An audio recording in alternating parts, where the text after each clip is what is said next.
ಕನ್ನಡಿಗರ ನಮಸ್ಕಾರ. ಮಹಿಳೆಯರಿಗೆ ಉಚಿತವಾಗಿ ಬಸ್ ಕೊಟ್ಟಿರೋದನ್ನ ಬಿಜೆಪಿ ಎಷ್ಟು ದೊಡ್ಡ ಪ್ರೊಟೆಸ್ಟ್ ಮಾಡಿ ಕರ್ನಾಟಕದಲ್ಲಿ ಪ್ರೊಟೆಸ್ಟ್ ಮಾಡ್ತು. ಆದರೆ ಬಿಜೆಪಿಯ ಸರ್ಕಾರವೇ ಟಾಟಾ ಕಂಪ್ನಿಗೆ 42,000 ಕೋಟಿ ಸೆಮಿ ಕಂಡಕ್ಟರ್ಗೆ ಸಬ್ಸಿಡಿಯನ್ನು ಕೊಟ್ಟಿದ್ರು ಕೂಡ ಬಿಜೆಪಿ ತುಟಿಕ್ ಪಿಟಿಕ್ ಅಂತ ಇಲ್ಲ. ಬಿಜೆಪಿ 42,000 ಕೋಟಿ ಹಣ ಕೊಟ್ಟಿರೋದಕ್ಕೆ ಟಾಟಾ ಕಂಪ್ನಿ 800 ಕೋಟಿಯಷ್ಟು ಹಣವನ್ನು ಬಿಜೆಪಿಗೆ ಮಾರ್ಚ್ 13ನೇ ತಾರೀಕು 2024ರಲ್ಲಿ ಡೊನೇಷನ್ ಮಾಡಿದೆ. ಇದು ನೋಡೋದಕ್ಕೆ ಮತ್ತು ಲೆಕ್ಕಕ್ಕೆ ಸಿಗುವಷ್ಟು ಹಣವನ್ನು ಡೊನೇಟ್ ಮಾಡಿದರೆ ಕಿಕ್ ಬ್ಯಾಕ್ ಆಗಿ ಮತ್ತು ಅಲ್ಲಿನ ಸಚಿವರಿಗೆ ಮತ್ತು ಮಂತ್ರಿಗಳಿಗೆ ಮತ್ತು ಬಿಜೆಪಿಯ ಚೇಲಗಳಿಗೆ ಎಷ್ಟೆಲ್ಲ ಹಣವನ್ನು ಟಾಟಾ ಕಂಪ್ನಿ ಕೊಟ್ಟಿರ್ಬೋದು ಅಂತ ಹೇಳ್ಬೋದು. ಚುನಾವಣಾ ಸಮಯದಲ್ಲಿ ಟಾಟಾ, ಅದಾನಿ, ಅಂಬಾನಿಗಳಿಂದ ಡೊನೇಷನ್ ಮಾಡಿಕೊಂಡು ಬಿಜೆಪಿ ಎಷ್ಟೆಲ್ಲ ಅಕ್ರಮಗಳನ್ನು ಮಾಡಿ ಈ ಚುನಾವಣೆಯನ್ನು ಗೆದ್ದಿರ್ಬೋದು. ಮತ್ತು ಈ ಚುನಾವಣೆಗಳ ಗೆದ್ದು ಟಾಟಾ, ಅದಾನಿ ಮತ್ತು ಅಂಬಾನಿಯವರಿಗೆ ಎಷ್ಟೆಲ್ಲ ಅಕ್ರಮವಾಗಿ ಕಾರ್ಪೊರೇಟ್ ಕಂಪನಿಗಳಿಗೆ ನೀತಿಗಳನ್ನು ರೂಪಿಸಿ ನಮ್ಮ ಸರ್ಕಾರದ ಭೂಮಿ, ಹಣ, ನೀರು ಎಲ್ಲವನ್ನು ಡೊನೇಟ್ ಮಾಡ್ತಾ ಇರ್ಬೋದು.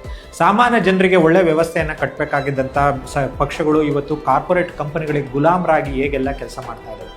ಪ್ರಜಾಪ್ರಭುತ್ವ ವ್ಯವಸ್ಥೆಯಲ್ಲಿ ಗೆದ್ದೋದಂಥ ಸಂಸದರು, MLAಗಳು ನಮಗೋಸ್ಕರ ಒಂದು ಒಳ್ಳೆಯ ವ್ಯವಸ್ಥೆಯನ್ನು ಕಟ್ಟೋದಕ್ಕೆ ಕೆಲಸವನ್ನು ನಿರ್ವಹಣೆ ಮಾಡಬೇಕು. ಆದರೆ ಭಾರತ ದೇಶದಲ್ಲಿ ಇವತ್ತು ಪ್ರಜಾಪ್ರಭುತ್ವ ವ್ಯವಸ್ಥೆಯನ್ನು ದುಸ್ಥಿತಿಗೆ ತೆಗೆದುಕೊಂಡು ಹೋಗುವಂಥ ಮತ್ತು ಕಂಪನಿಗಳಿಗೆ ಪೂರಕವಾದ ವಾತಾವರಣ ನಿರ್ಮಿಸುವಂಥ, ಕಂಪನಿಗಳಿಗೆ ಸಾವಿರಾರು ಕೋಟಿ ಸಬ್ಸಿಡಿ ಕೊಡುವಂಥ, ಜೊತೆಗೆ ಅವ್ರಿಗೆ ಬೇಕಾದಂಥ ನೀತಿ ನಿರೂಪಣೆಗಳನ್ನು ಮಾಡಿ ಇವತ್ತು ನಮ್ಮನ್ನೆಲ್ಲನೂ ಕೂಡ ದುಸ್ಥಿತಿಗೆ ತಳ್ತಾ ಇದ್ದಾರೆ. ಹಾಗಾಗಿ ಇಂಥ ವ್ಯವಸ್ಥೆಯನ್ನು ಬದಲಾವಣೆ ಮಾಡೋದಕ್ಕೆ, ಪ್ರಜಾಪ್ರಭುತ್ವವನ್ನು ಗಟ್ಟಿಗೊಳಿಸೋದಕ್ಕೆ ನಾವು ನೀವು ಹೇಗೆಲ್ಲ ಕೆಲಸ ಮಾಡ್ಬೋದು ಅನ್ನೋದನ್ನ ಕಾಮೆಂಟ್ ಮಾಡಿ.